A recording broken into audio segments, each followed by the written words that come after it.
네, 다들 여행을 좋아하시는지 모르겠습니다. 저는 여행을 참 좋아하는데요. 일상에서 멀리 떠나는 특별히 해외여행을 저는 좋아하는 편입니다. 물론 이번에 코로나19 때문에 한풀 꺾인 것 같기는 하지만 과거에 비해서 그래도 요즘은 자유롭게 해외여행을 많이 다니는 시대가 되었습니다. 그래서 해외여행 나갈 때마다 느끼는 것이긴 하지만 어딜 가나 한국 사람들이 정말 많다라는 것을 확인할 수 있어요. 여기가 이태원인가 싶은 곳이 세계 곳곳에 있더라고요. 네. 저도 이제 29살에 호주로 가는 비행기를 처음 타본 이후로 결혼하기 전까지 꾸준히 혼자 휴가 때마다 해외여행을 가곤 했습니다.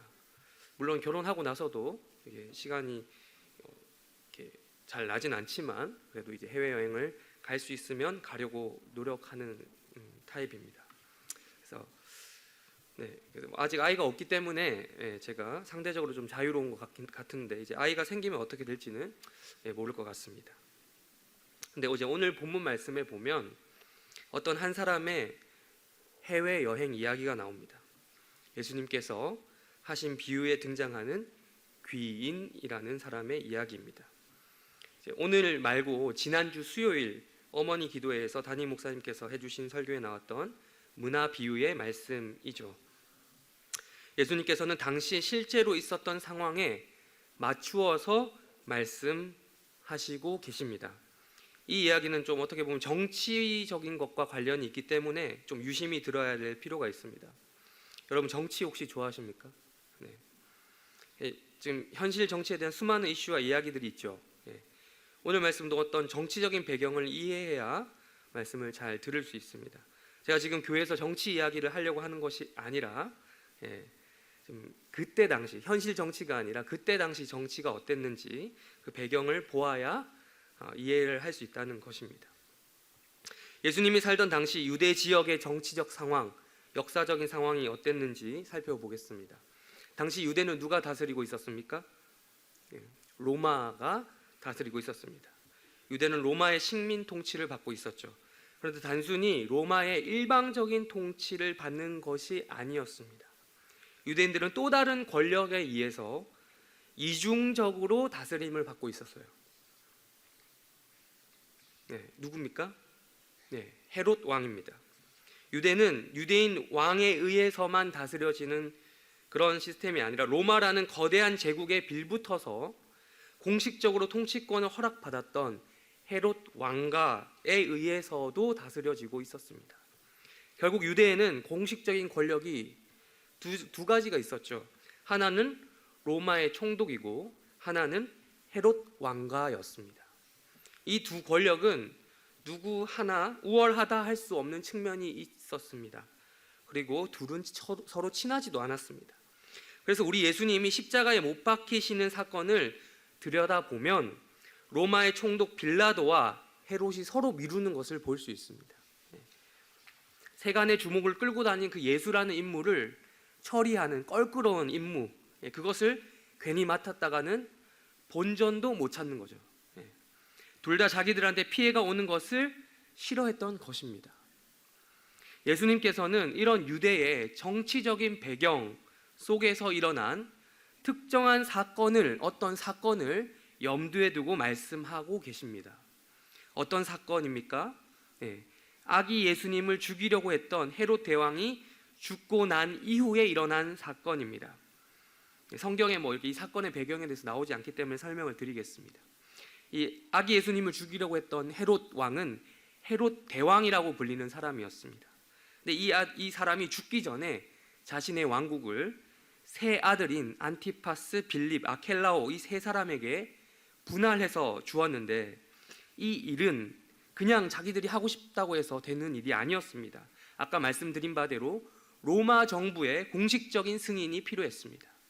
그래서 그 아들 중 아켈라오라는 인물이 유대 지방 받는 지방 중에서도 유대 지방을 분할을 받았어요. 전체 이스라엘 중에서 유대 지방을 분할받아서 아버지의 왕권을 물려받기 위해서 로마로 여행을 갔던 그런 사건이 있었습니다. 우리처럼 어떤 놀러간 여행이 아니라 왕위 계승이라는 자신의 운명이 달려있는 그런 여행이었습니다. 여러분, 이런 배경이 어색하지 않은 것은 이런 일들은 비단 유대만의 일들이 아닙니다.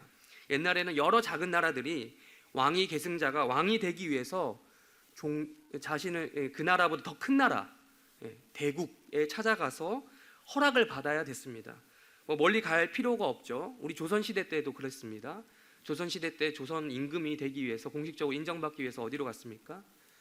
중국으로 갔어야 됐습니다. 중국. 지금 중국이 문제인데 아무튼 그때도 중국으로 가서 그런 허락을 받아요. 황제의 승인을 받고 돌아와야 공식적으로 조선 국왕에 오를 수 있었습니다. 다시 유대로 돌아가서 말씀을 드리겠습니다. 유대인들, 그런데 중요한 건 이거죠. 유대인들은 이 아켈라오라는 이 헤롯 대왕의 아들을 매우 혐오했다는 것이 문제입니다. 첫 번째, 아켈라오가 속한 헤롯 왕가가 이스라엘과 원수지간입니다. 즉 에돔 족속 출신인 우리 에스더서 얼마 전에 했죠. 담임 목사님께서 설교하셨는데 에스더서의 하만의 뿌리가 똑같습니다. 에돔 족속 출신이라는 거죠. 헤롯 왕가가. 즉 이방인이었기 때문에 이스라엘 백성들이 싫어했습니다. 둘째, 특별히 그 중에서도 아켈라오를 더 혐오했습니다. 그것은 그가 잔인하고 포악한 성격의 소유자로서 대량으로 무차별적인 학살을 자행한 적도 있기 때문입니다. 이런 아켈라오가 공식적으로 왕위에 오르려고 하니까 유대인들은 몰래 사절단을 구성해서 로마로 보내는 일들을 했습니다. 그래서 그가 왕위를 못 얻도록 방해하고 저지하려고 했던 거죠. 그러나 결과적으로 실패하고 말았습니다. 바로 그 사건을 지금 염두에 두고, 그게 되게 그 당시 정말 유명했던 사건이었겠죠. 이 사건을 염두에 두고 예수님께서 지금 자신의 제자들에게 어떤 비유를 들어서 말씀해 주시고 있는 장면이죠. 11절을 우리 볼까요? 11절에 보시면 우리는 예수님이 이 비유를 말씀하셨던 또 상황도 함께 볼 필요가 있습니다. 누가복음 19장 11절 이전에 어떤 이야기가 나옵니까? 우리 잘 아는 이야기죠. 읽진 않았지만 삭개오 이야기가 나옵니다. 삭개오 사건이 어디서 일어났습니까? 여리고에서 일어났습니다. 여리고는 예루살렘과 불과 27km밖에 떨어지지 않은 도시였습니다. 사람들은 드디어 흥분하기 시작하는 거예요. 북쪽 지방 갈릴리에서 주로 사역하던 그 예수가, 각종 기적을 만들어던 예수가 지금 밑으로 내려오고 있는 거예요. 근데 이제 예루살렘에 곧 오실 것 같다라는 거죠. 예수의 예루살렘 입성이 얼마 남지 않았다는 겁니다. 로마의 압제로부터 자신들을 해방시켜줄 왕이 드디어 예루살렘으로 입성을 할 것이다 라는 거죠. 그 옛날 다윗이 예루살렘 성으로 입성을 하면서 화려하게 그런 것을 했던 것처럼 그 왕이신 예수님, 구원자, 그들의 구원자, 게다가 예수님의 그 핏줄도 어땠습니까? 정통 다윗 왕가의 핏줄을 입고 있단 말이에요. 그러니까 유대인들 입장에서는 하나님의 나라가 당장에라도 이루어질 것 같은 분위기라는 것입니다. 11절에 그런 말씀을 하고 있죠. 예수님께서는 그들의 마음을 당연히 알고 계셨습니다. 이를 알고 예수님께서는 어떻게 반응하십니까? 12절 이후로부터 나온 어떤 그 분위기를 파악하시고 비유를 들어서 말씀을 해주시는 거죠. 예를 들어서 우리 12절 한 번만 더 읽어볼까요? 시작.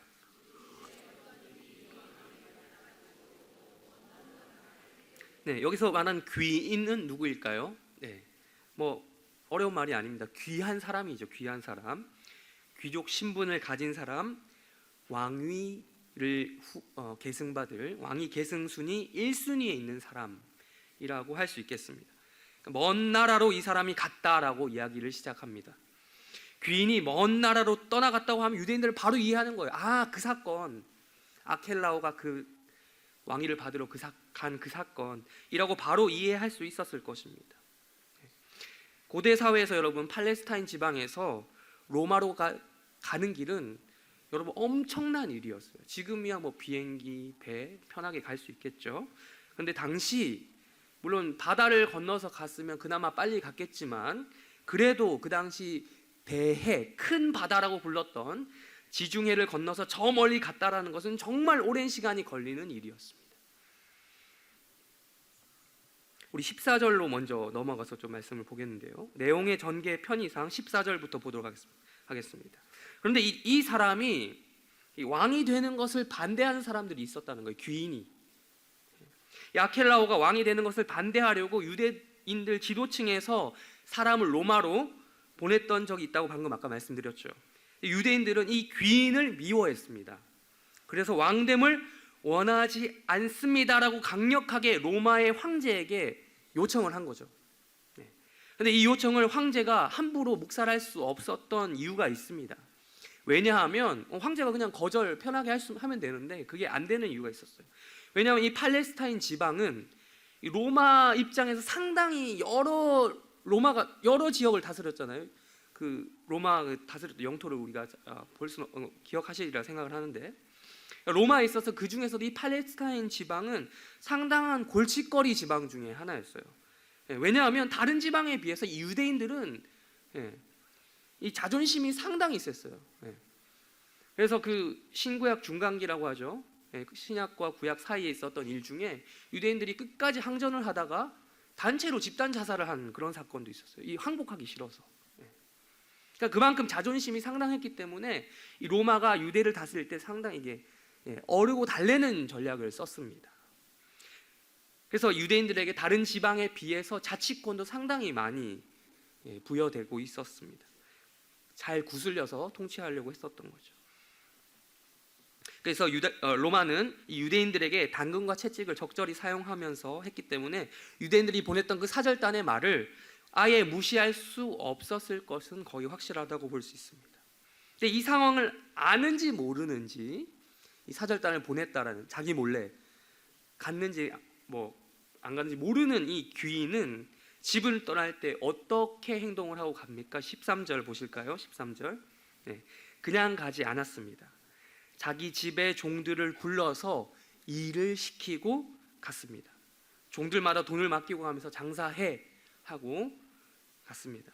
여러분, 이 비유는 어디서 많이 본 것 같지 않습니까? 마태복음 25장에 보면 우리가 매우 잘 아는 달란트 비유가 나옵니다. 비슷하지만 똑같지 않습니다. 얼핏 잘 모르고 그냥 읽으면 이거나 그거나 뭐 다 똑같이 보이는데요, 똑같지 않습니다. 일단 종의 숫자부터 다르죠. 마태복음에서는 몇 명이 나옵니까? 3명. 3명이 나오고 여기서는 몇 명이 나옵니까? 10명이 나옵니다. 아무래도 좀 이게 뭐 정확한 건지 모르겠지만 귀인이기 때문에 그 신분을 강조하기 위해서 10명이란 좀 상대적으로 많은 숫자가 나온 것이 아닐까 싶지만 어쨌든 또 다르고요. 숫자가 다르고 화폐 단위도 달라요. 마태복음에서는 달란트가 몇 개죠? 각각? 5개, 3개, 1개 이렇게 차등 지급이 됩니다. 근데 누가복음에서는 문화가 몇 개씩입니까? 1개씩 균등으로 지급됩니다. 균등 지급됩니다. 문화의 가치도 다르죠. 달란트의 몇 분의 몇이죠? 이거 아시면 신학하셔야죠. 문화의 가치는 달란트의 60분의 1밖에 되지 않습니다. 이렇게 보면 문화가 되게 적은 돈이라고 생각할 수도 있는데 아닙니다. 한 문화의 달란트가 워낙 큰 개념이라서 그래요.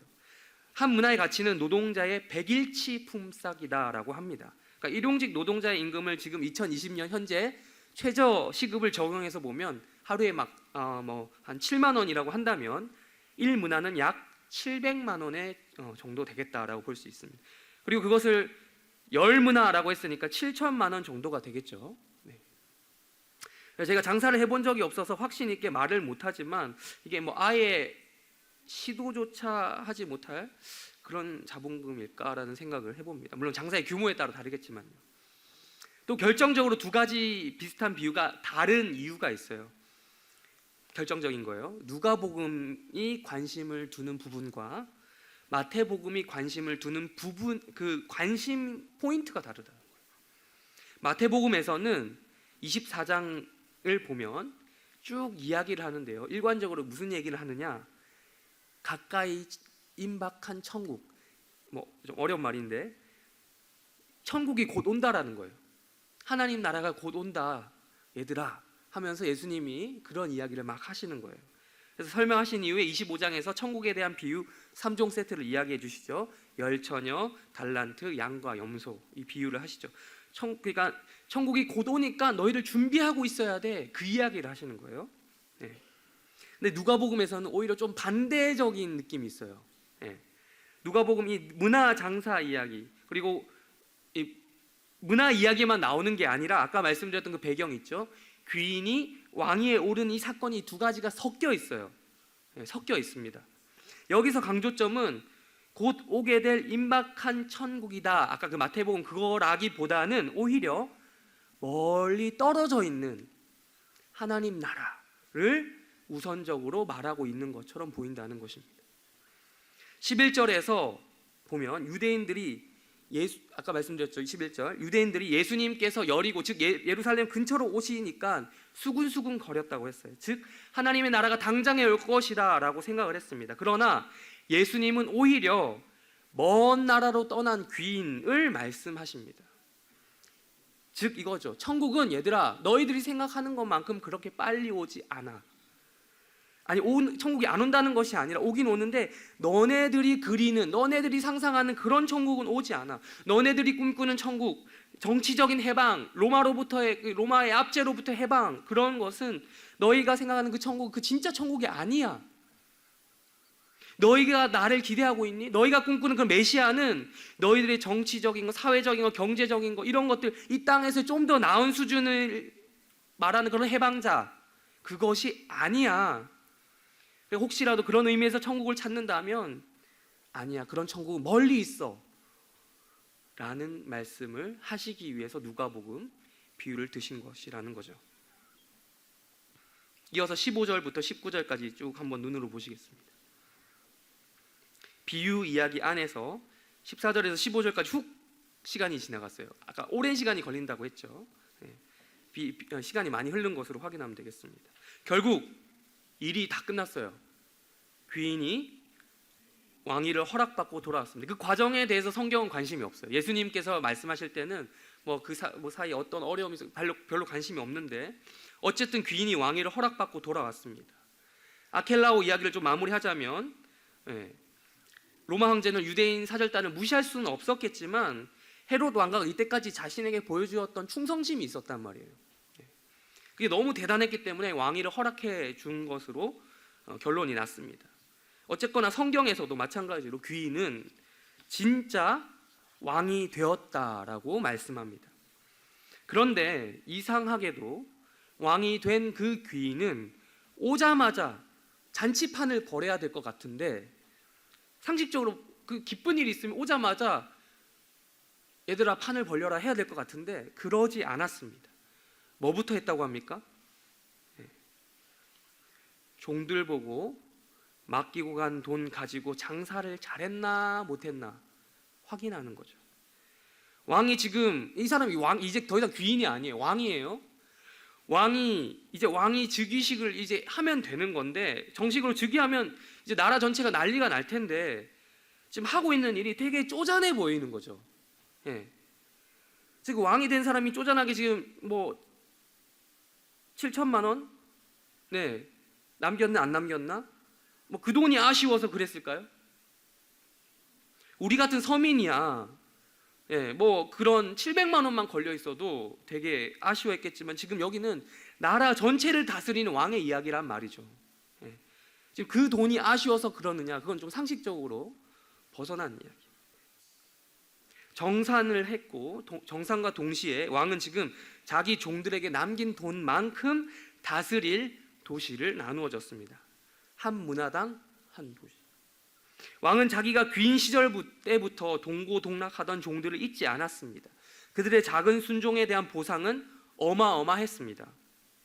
한 문화당 한 도시. 이 정도면 참 해볼 만한 장사다라고 볼 수 있겠는데요.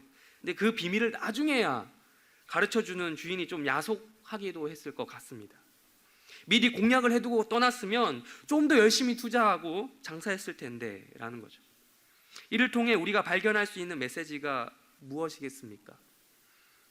단순히 순종하면 반드시 복이 온대, 많이 순종하면 보답도 많이 온대, 이겁니까?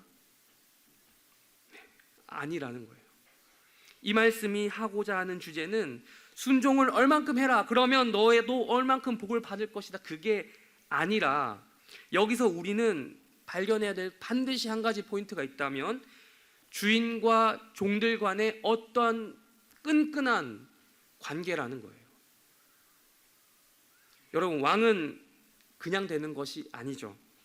왕이 오르기까지 결코 평탄하게 되는 경우가 없습니다. 왕이 계승순위에 오르는 순간 이미 이 귀인의 이야기를 하기 전부터 다른 후보와의 어떤 치열한 경쟁이 있었어요.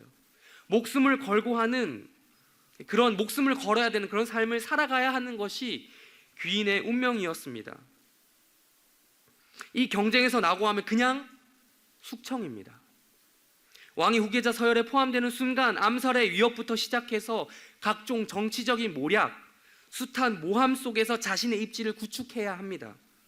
지위만 박탈되면 다행이죠. 그러나 그것이 아니라 자기 목숨뿐 아니라 자기 가족들, 자기가 관리하는 모든 재산, 종, 것들에까지 연루되어 있는 거죠.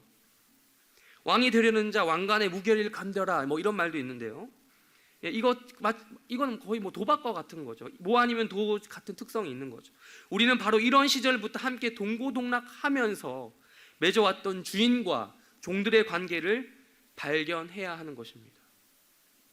이들의 관계를 그러니까 현대의 시각으로 보면, 그러니까 비즈니스 관계 있죠. 주면 받고 이렇게 생각하면 오해가 생기는 것입니다. 주인과 종들의 관계는 계산적인 관계라든지 비즈니스적인 관계가 아닌 것입니다.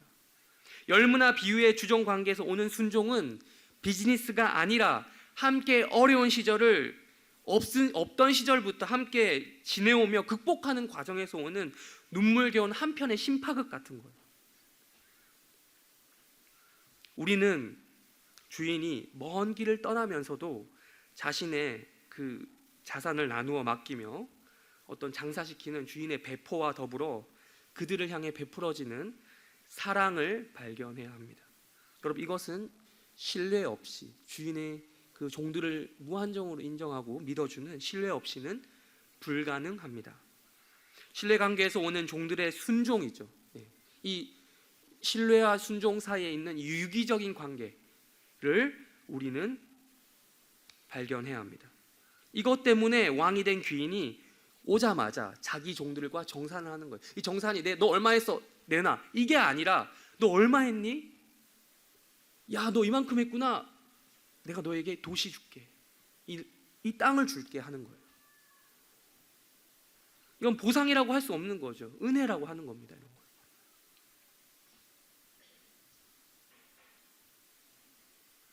(7천만) 7억, 70억을 남겼다 하더라도 그 하나와 도시 하나의 가치를 비교할 수는 없겠죠. 고대 시절에 여러분, 종은 종일 뿐입니다. 시키는 것을 다 한 후에 마땅히 할 것을 했습니다라고 고백해야 되는 것이 종의 당연한 자세였어요. 그럼에도 불구하고 금이 환영한 이 왕은 자신이 어려운 시절부터 동고동락했던 종들에게 해줄 수 있는 최대치의 은혜를 베풀어 줍니다. 20절부터 26절까지 말씀을 쭉 한번 눈으로 살펴보도록 하겠습니다. 그렇게 이 종들을 1명, 2명, 3명, 4명 쭉 가다가 9명까지 다 나누어졌습니다. 그런데 한 명이 남았어요. 그 한 명의 종이 와서 한 문화 나눠줬던 거 그대로 저 가지고 있어요 라고 말을 합니다. 그런데 그 이유가 가관입니다.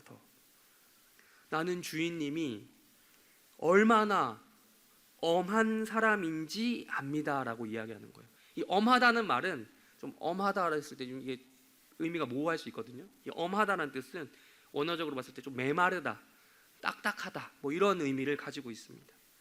그러니까 매정하다. 주인님은 없는 것도 달라고 할 사람입니다. 이거 가지고 이거 하나밖에 없는데 이거 가지고 장사했다가 망하면 어떻게 하라는 겁니까? 라는 태도로 나오는 거죠.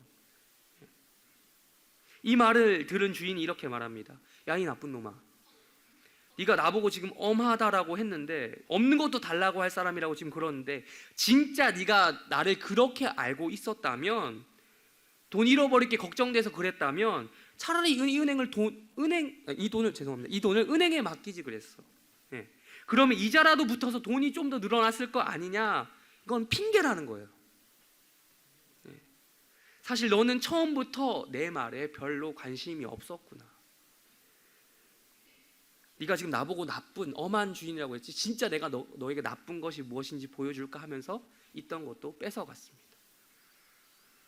그러니까 이게 사실 처음부터 이 둘의 관계는 그러니까 그 다른 9명의 종이지 앞에 9명 종과 같이 목숨을 걸고 서로 이 어려운 시절 함께 해냈던 그런 신뢰 관계가 아니었던 것이에요.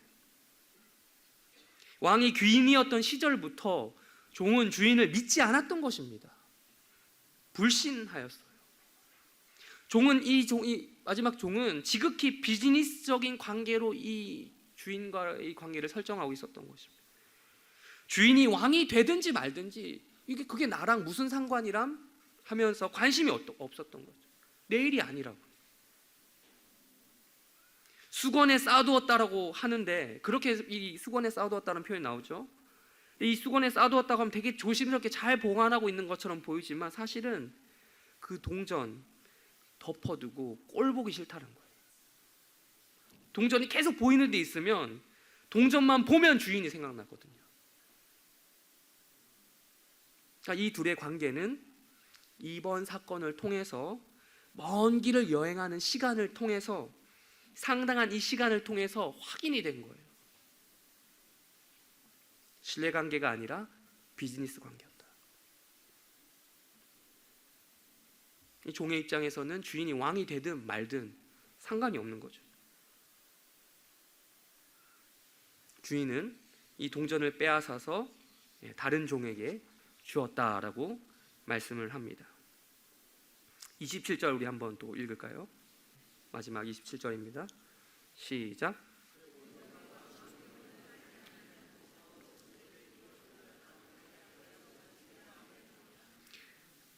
그리고는 드디어 모든 것을 다 알고 있었다는 듯이 이렇게 말하면서 말씀이 마무리됩니다.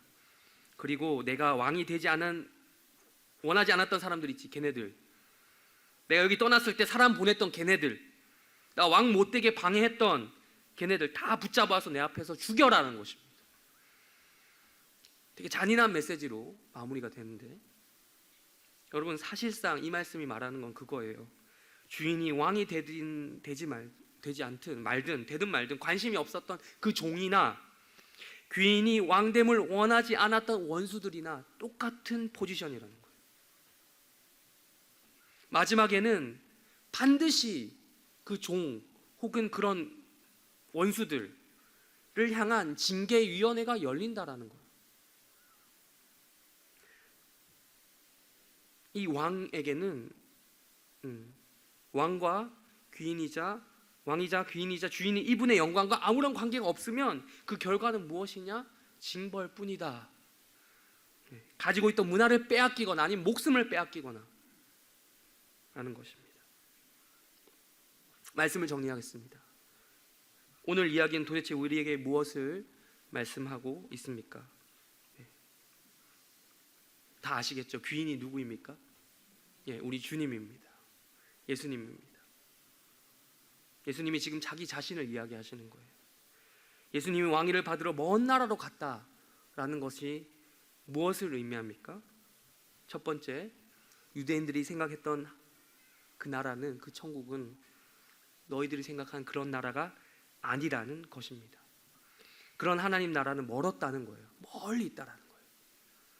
정치적인 그 전복을 꿈꾸던 급진적인 그들의 하나님 나라는 아니라는 거예요. 오히려 예수님은 십자가 사건을 앞에 두고 지금 예루살렘 입성하기 위해서 오신 거예요. 유대인들이 이것을 완전히 오해했습니다. 뒤집어 엎으러 온 줄 알았어요.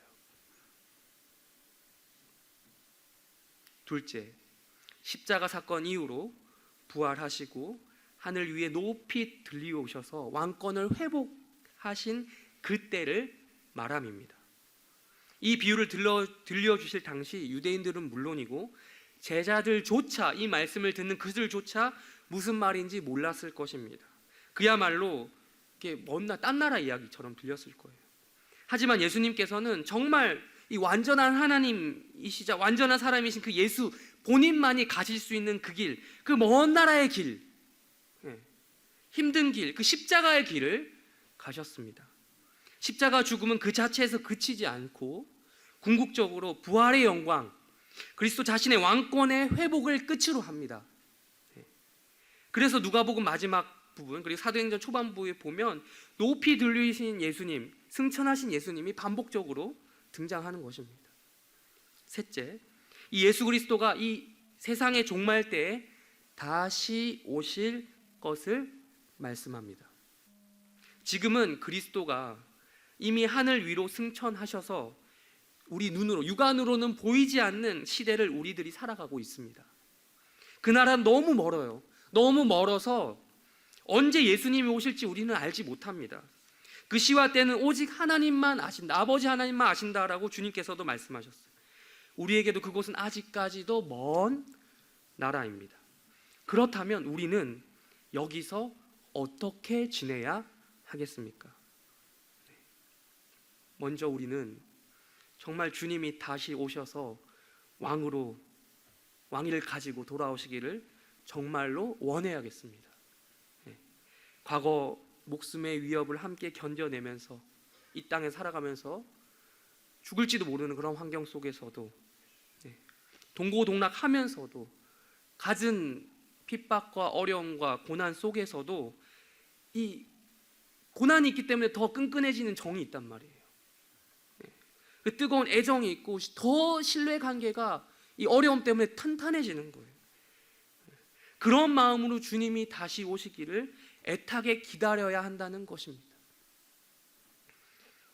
구체적으로 어떤 방식으로 기다려야 하겠습니까? 오늘 하시는 말씀, 장사하라 라는 명령을 순종하는 것입니다. 어떤 장사라고 했습니까? 비즈니스 아닙니다. 맹목적인 순종 아닙니다. 당장 돈은 좀 못 벌어도, 이익은 안 되더라도, 언제 돌아올지도 모르는 그런 상황 속에서도 장사를 접어야 되냐 말아야 되냐 고민하는 그 속에서도 버티게 하는 원동력이 무엇이겠습니까? 주인이 언젠가는 온다. 그리고 그 주인이 나를 지금도 믿어주고 있다. 눈에 보이지는 않지만 믿어주고 있다라는 그런 신뢰관계입니다. 그분이 다시 오셔서 나를 선대해 주실 것이다. 그런 확신입니다. 예수님께서 종들인 우리에게 무엇을 맡기셨습니까? 돈이라도 좀 주셨으면 좋겠지만 그렇지 못한 사람들이 대부분입니다.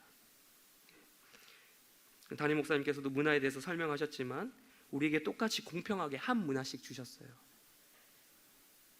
무엇입니까? 시간, 길게 보면 인생입니다. 우리에게 한 문화씩 맡기셨습니다. 한 문화로 장사를 시작해야 하는 것처럼 인생은 자기가 보기에 따라 작다고 하면 작은 것이고 크다고 하면 큰 것이 인생입니다.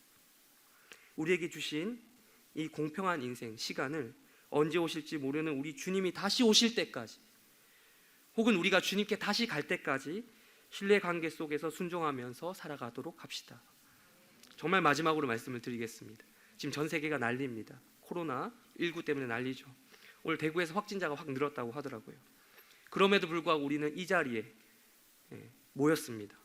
성도의 기본적인 의무, 예배를 포기할 수 없기 때문입니다. 물론 이 말이 조심스럽게 하지 말자는 게 아니에요. 우리는 정부의 지침대로, 교회의 지침대로 최대한 주의하고 조심해야겠습니다. 최대한 주의를 해야겠지만 그럼에도 이 교회는 모여서 예배하고 말씀을 듣고 선교하는 공동체의 특성을 가지고 있습니다. 그것을 우리는 포기할 수 없는 것입니다. 그래서 우리가 물론 신천지 교인처럼, 오늘 뉴스에 나온 신천지 교인처럼 그렇게 하면 안 되겠지만 우리는 함께 동업하는 장사꾼으로서 하나님께 앞으로 코로나 시리즈가 20이 오든 190이 오든 1900이 오든 간에 그런 것이 오면 올수록 더 주님 오실 날이 가까워지겠구나 하는 마음으로, 믿음으로 살아가야 하겠습니다. 그렇게 우리 하루하루 살아가는 해림교회 성도들이 되시기를 바랍니다.